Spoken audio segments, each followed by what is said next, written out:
Right, what's good, you lot? I hope you're having a great day. I decided to do a video on basically how I do like all my cinematic shots and like what kind of methods I use to get them.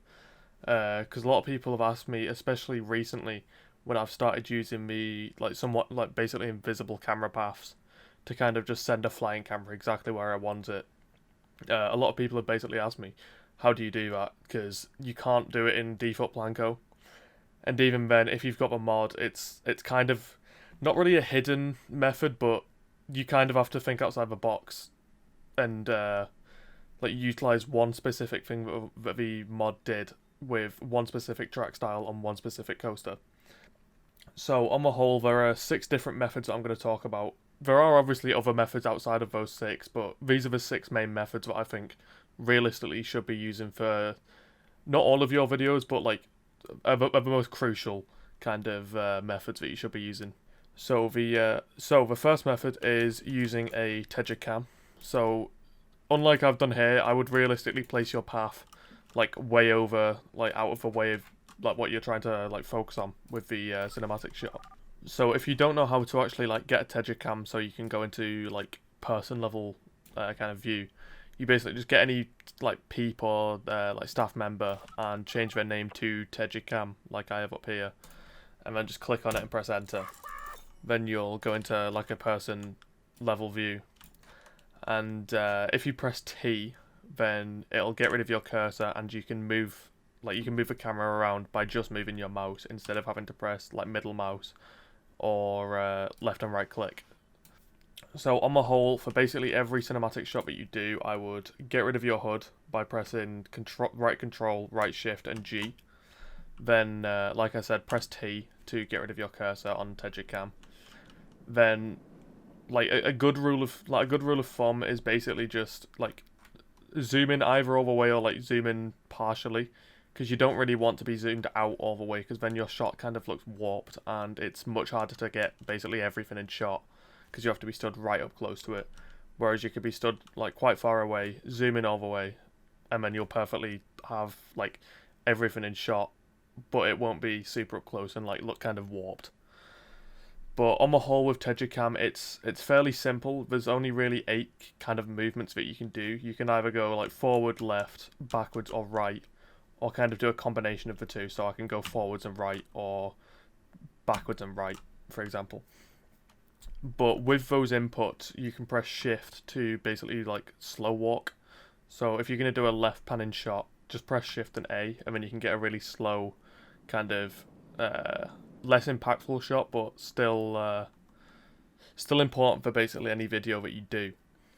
But also with Tejacam, with you pressing T to get rid of your mouse and basically be able to look around by just moving your mouse, you can basically perfectly track stuff by just looking at it with like while using Cheat Engine to slow your game down, so it's much easier. So anything which like happens, so say that coaster train in the foreground, I walk forward and then basically just try my best to basically perfectly track it as it goes through the layout to kind of get like a really nice cinematic look. But on the whole, outside of like tracking shots and stuff like that, or just like left hand, right hand pans, there's not really much that you can do with Tejacam, as it is very, very basic. But it's still somewhat crucial for basically any video. You can also do kind of like handheld movements. So say if you just like kind of move your mouse around somewhat frantically, but like not aggressively, you can kind of get like that shaky handheld footage kind of vibe. It's definitely not needed all the time, but it's a really, really good like stylistic choice. I know Theme Park World does that with like a lot of his cinematics, and if it's used properly, it can create a really, really good look for basically any video. But aside from that, that's basically all of what you can really do with Tejacam. So aside from that, let's move on to method number 2 and 3. Both of these are to do with the like ride camera, like camera mode in game. The first one out of the 2 uses the cinematic camera on the left hand side of like the 3 options, and when the train goes through the layout, it'll basically just alternate through different kind of camera modes like this. Some of them that you like get, it's basically all luck based. So some of them that you'll get will be really quite good, but some of them will be really, really bad. Like sometimes it can even put a camera basically under the map, and you can just see like the underneath of buildings, the underneath of stations, stuff like that. So it just doesn't really look very good. And some of them you can get are really quite good, like this one. But on the whole, it's a fairly simple like construct. It's basically just go into the camera mode and record until you get basically the shots that you want. Sometimes it can take much longer, sometimes it can be done in 20 minutes. It just depends on like the luck that you get with shots. So anyway, let's move on to the third like method that uses the in-game like ride camera. Basically, if you go onto the third option, which is the interest camera, you've got so many different angles which you can like mess with, zoom in on some, and kind of just position anywhere around the train. So you've got like kind of a flying mode where you can just put yourself anywhere around the train. You've got one from behind. You've got the one on top, which you can also like separate which rows and stuff you want. But then you've also got default like track mounted bumper cam, which isn't really like amazing for cinematic shots because you use that for the POV, but it can be useful. And then the last one, which I think is the best out of the bunch, is the wing shot. I would realistically put this on the back of the train so you can get all the train in the same shot. But then you can switch what side of the train you want to be on. This one's really good for like filler shots. So say if you've got like 3 seconds that you need to fill in, but you can't realistically fill it with like a longer, more impactful shot. You can just kind of go into this mode, record for a few seconds, and then use that as a filler shot because it still doesn't look bad. But I wouldn't use these shots all the time because it can get really, really boring. But anyways, that's pretty much it for the like ride camera shots that you can get using the like camera mode for like the actual ride camera. Right, so method number 4 is actually a really good alternative to Tejacam, because you can get basically the same or like similar shots to Tejacam, but with hyper smooth movements because you're going to be using the Huntsman like trackless dart ride. And with that, you can basically just sync the track. Say the grass here is like a path in one of your parks, or just some like form of like base layer. So either grass, path, something along those lines. What you want to do is basically put the track underneath the grass or like just base plate, and then just like make the layout that you want the like path to go. So I'll just do a quick like S-bend kind of thing here. And then once you go back into like the like advanced options, I guess, once you hover over the like layout, if you just select a couple of track pieces and then go to utility settings, then you've got like various different like pitch controls. I think they can go up to 12 degrees. But you've got like pitch, yaw, and roll. So for this, I'll just set the pitch to be 6 degrees, set the yaw to be like 45, and then leave the roll. And then if I go onto these sections here, and then select pitch, put it to be -6, put the yaw back to 0, just to select it at 0, so it like goes back to 0 instead of staying at 45, and then do roll and set that to around like 10 degrees. Then if you go into the ride camera and go into seat view, but make sure you go into seat 2, because they've got a 3-row or like 3-person row, you'll be sat in the center of the car. And then if you zoom in like 2 notches on the scroll wheel, then once it'll play, the bar will be like just underneath the camera. So if you then just get rid of the UI and let it run through, you can see it's got a slight bit of like tilt because you've added the pitch and the yaw, and then over here it'll go to like a different setting, but keep the roll because that's what you've added in the utility section. You can like smooth, say, this transition from going left to right. You can just like hit smooth once or twice just to smoothen that bit of transition out. But like if you're using the camera mod, it'll pretty much smoothen it out anyway. But if you're not, I would just recommend like hitting smooth on like transition points, maybe once or twice.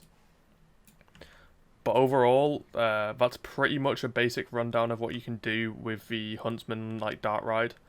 It's mainly just like trial and error once you start using this. So I'm not really gonna go into much more detail on it. I'll just let you like mess around with it and try and figure out exactly like what settings you need to do and what path you need to do to get the exact shot that you want. It's mainly just trial and error, like I said. So aside from that, let's move on to method number 5.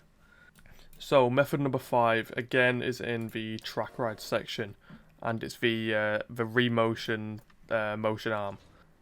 This one's a bit more tricky because you've got to like keep in mind that the track is here, and obviously you don't want the motion arm track of like previous sections. So as you can see, this is facing left. So if I just do a quick right turn and then do like a 180, like the way that the camera's like pointing, you'll be able to see that bit of track in the shot. So you've kind of got to play it a bit smart with like rotations and stuff like that, and just like the whole layout of the like motion arm track to like hide the previous track sections in the layout like from your actual shot. But it's very similar to the like the Huntsman dart ride, but instead of like just doing like ground shots, but with this you can kind of get a bit more free like with the movement that you can do. So on the whole, like mainly I would use this for say like I want to incline it, roll the actual track and just move it to the right or something. So I'll do that for the first piece, and then go into the utility settings. And with it being a an actual arm on a like another rotational piece at the bottom here, you've got seat pitch, car rotation, seat spin, arm pitch, and that's the options that you've got. So you've got 2 axes of rotation that you can like mess around with. So for this, I'll just do some car rotation. I'll set that to like 75 degrees, for example. I'll do some arm pitch. I'll set that down, say 16 degrees, and do seat pitch, and set that to 8 degrees, and do seat spin, set that to like 60. So if you just press play, this camera, like the camera option, I would probably go into interest camera. It's about 4, yeah, interest camera 4, and then just get rid of your UI and let it play out. On the whole, this one is like really quite good. You can get some really good shots. If you remember the like the revival video that I made, every single shot in that video was made using this. But with it like being a custom track and all the like options that you've got in the utility settings, it can take a long time to like actually set up the camera path and record stuff. Because like sometimes what I found with that video is you would make a path for a like certain shot, but then it would be off slightly, or like timing of like guests walking through the camera or something along those lines could completely ruin your shot, and then you just have to do it again, either like remaking this like track or just reshooting the shot. But again, like the Huntsman, it's mainly just trial and error and just figuring out what you have to do with the utility settings to like properly get the shot that you want. So instead of me making a 2-hour video on exactly how to do every single shot, you're basically just going to have to kind of just mess around with it yourself. But anyways, I'm going to move on to the last method, and realistically my favourite. It's the method that I've been using in my most recent videos, Spectre especially.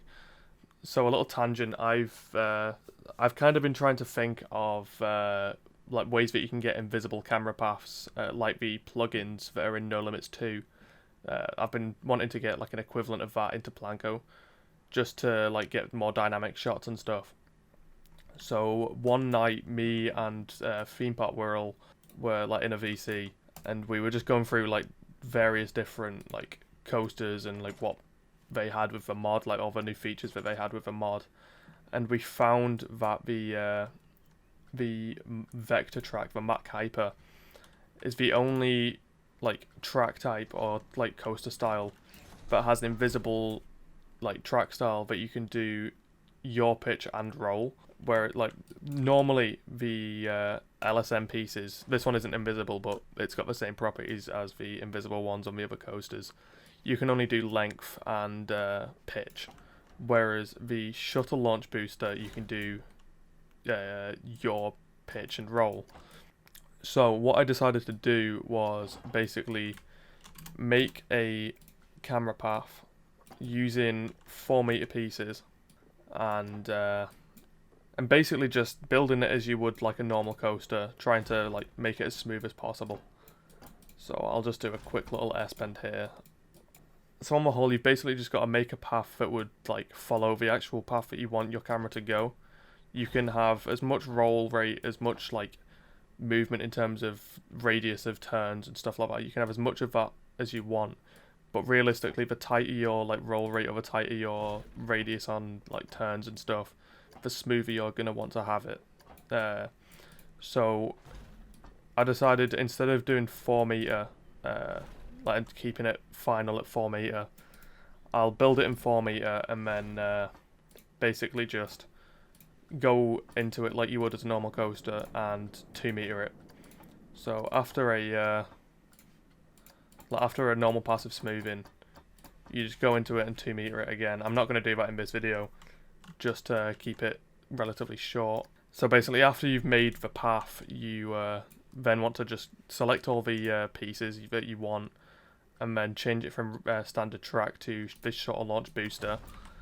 And what's nice with the shuttle launch booster is it only accelerates at 9 meters per second square or 9 mile an hour. It's one of the two. But it only like goes at a constant like slow speed. So instead of like going really quick, and sometimes like if you've got low FPS, it'll be like super choppy. It's super slow, and when you're using Cheat Engine, you'll have basically perfect frame rate. Another tip for like using this camera path as well, if you've got the camera mod and you change the train to the Intamin Hyper or Giga, wherever that is, there we are, and change it to just one car because you don't need all 5.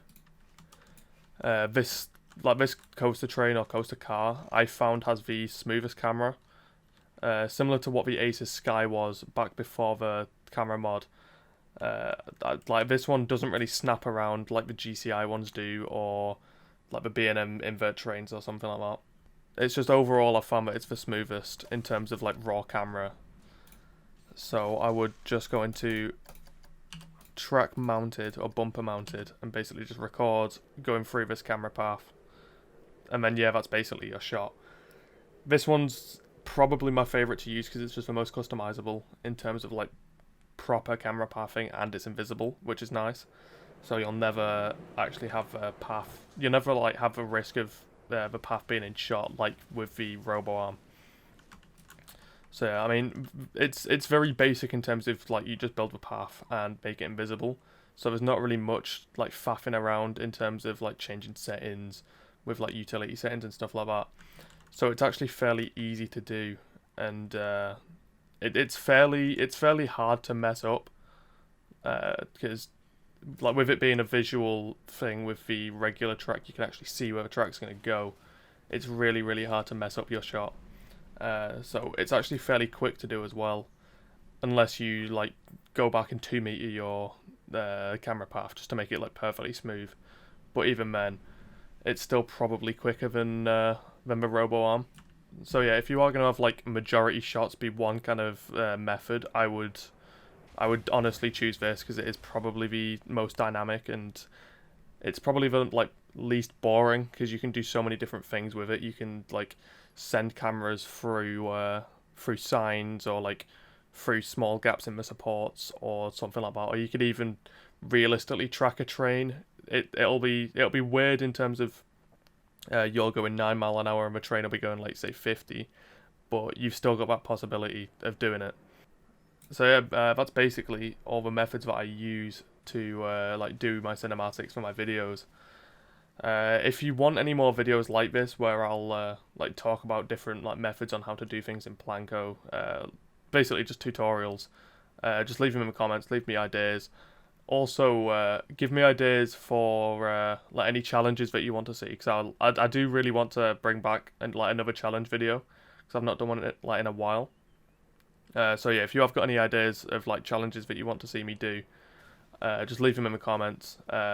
Also, obviously leave a like if you did actually like the video, and subscribe if you do want to see more.